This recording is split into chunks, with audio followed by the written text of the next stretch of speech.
Stephen A., you think the Warriors are just going to make the league pay when Klay returns? Without question. Without question. Let me tell you something right now. Once Klay Thompson returns, we're assuming health. We're not debating health. There's nothing to debate about that. If they're not healthy, there's no go. But if Klay Thompson and Steph Curry on the court together and healthy, Warriors going to conference finals, at the very least. Warriors going to win 50 games, at the very least. The Warriors will unquestionably, we talk about the Utah Jazz being the best shooting team in the NBA. That wouldn't be the case if Klay and Steph were on the court. I promise you that much. That wouldn't happen then. You can book it. Let me tell you something right now. And by the way, this kid Wiseman, who's just a rookie, the number 2 overall pick, Jaja Pajulia and Andrew Bogut, he is not. He can actually play. I mean, not to say that they couldn't play at all, but they ain't no James Wiseman. This kid's got a tremendous upside. When I look at the team as presently constructed, if you told me that Klay Thompson comes back, but you still have a Kelly Oubre, and you still have an Andrew Wiggins, and you got a James Wiseman, and you got Pascal, and you got Draymond Green and these boys, with Steph and Klay healthy? Oh, please. You're going to the conference finals easily. And I'm telling you that right now. They understand everybody's going to come at them. When Steph is balling, it's a different game. When he's struggling a little bit, as he has over the last 7 or 8 meetings against the Los Angeles Lakers, where they've held him under 20 points, that's a different ball game. But when Klay and Steph are on the court together, this is the greatest shooting backcourt in NBA history. And Steph Curry is the greatest shooter since man was created. That's who he is. And Klay ain't that damn far behind, okay? I'm telling you right now. Klay and Steph get back together healthy, you're at the very least, conference finals.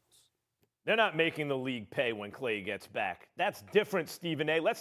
You're starting to move the goalposts about what the league pay means. Like, are they going to win 50 games? Are they going to be a tough out? For sure. Might they, if they add the right pieces, win another championship eventually? Sure.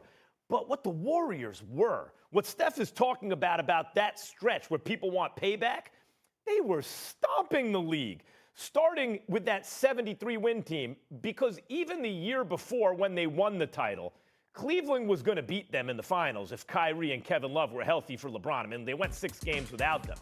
But that season, too, they were better than everyone else in the Western Conference. And then the following year, they smoked everybody else. And then they added Kevin Durant. And those days ain't coming back. I mean, if they're able to swing a move for a guy like a Durant-level player, or not that many who ever existed, right, to add to this team, okay, fine, those days can come back. But if we're just talking about the roster, more or less as is, and Klay healthy and Steph healthy, like Draymond Green is not what he once was quite. I mean, even just shooting, Stephen A., and this predates any issues with KD or Klay in terms of injuries. Draymond Green was like shooting 33, 34% from 3. Remember that one year he shot 38, 39%? He shot under 31% from 3 since then. He does not shoot from the outside. The idea that you can play 5 out with Draymond, not really, not the way it once looked like they were going to be able to. So this is a different team, and this coincides, right? No Iguodala in his prime, was a great player and a big game player. So things have really changed. Obviously no KD. Even if Klay comes back, he's coming back to a Western Conference that ain't your big brother's Western Conference. The Lakers are a powerhouse with AD. All these other teams have come up in the world. If there's no OKC like there once was, don't forget OKC took them 7 games when the Warriors had won 73 that year. Took them 7 games to Oracle in the Western Conference Finals. But look at all these teams. Denver's coming up. You mentioned Utah's coming up. The Clippers, it is a new day for the Clippers. The Lakers are the defending champs. They're never going to do to the Western Conference what they used to do. They're not making people pay like that anymore. It is a new time, Stephen A.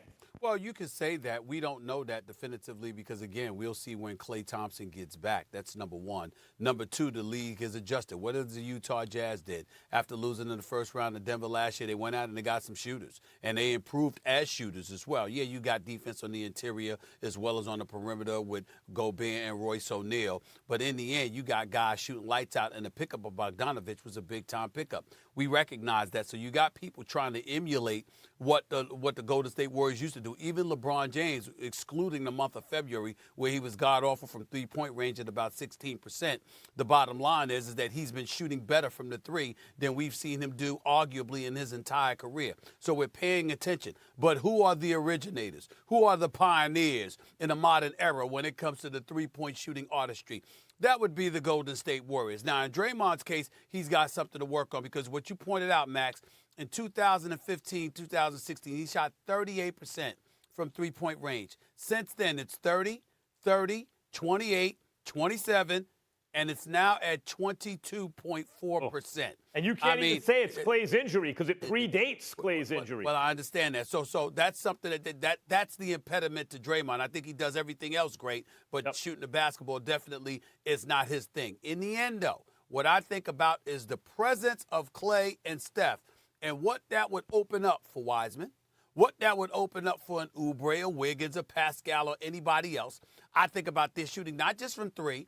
I think about their shooting not just from the perimeter, but I think about what just the near perfection that they put forth from the free throw line. I'm telling you right now, Max, I would sit here and I'd have a hard time looking at the Golden State Warriors and definitively saying, ain't no way they get to the finals. Look, they might get to the finals next year if Klay healthy. Let's maybe, but I don't think so. Let's go over that roster that you mentioned. Wiseman is promising. He doesn't shoot free throws great, by the way, which may be a better indicator of long-term success from three, but he's shooting better already than we thought. I like Wiseman as a piece at the five. You're right. They have not had someone like that in the past.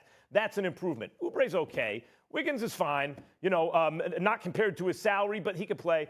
But back once upon a time, Stephen A., Steph and Klay were the undisputed best backcourt in the league. That's not the case anymore. Thanks for watching ESPN on YouTube. For live streaming sports and premium content, subscribe to ESPN+.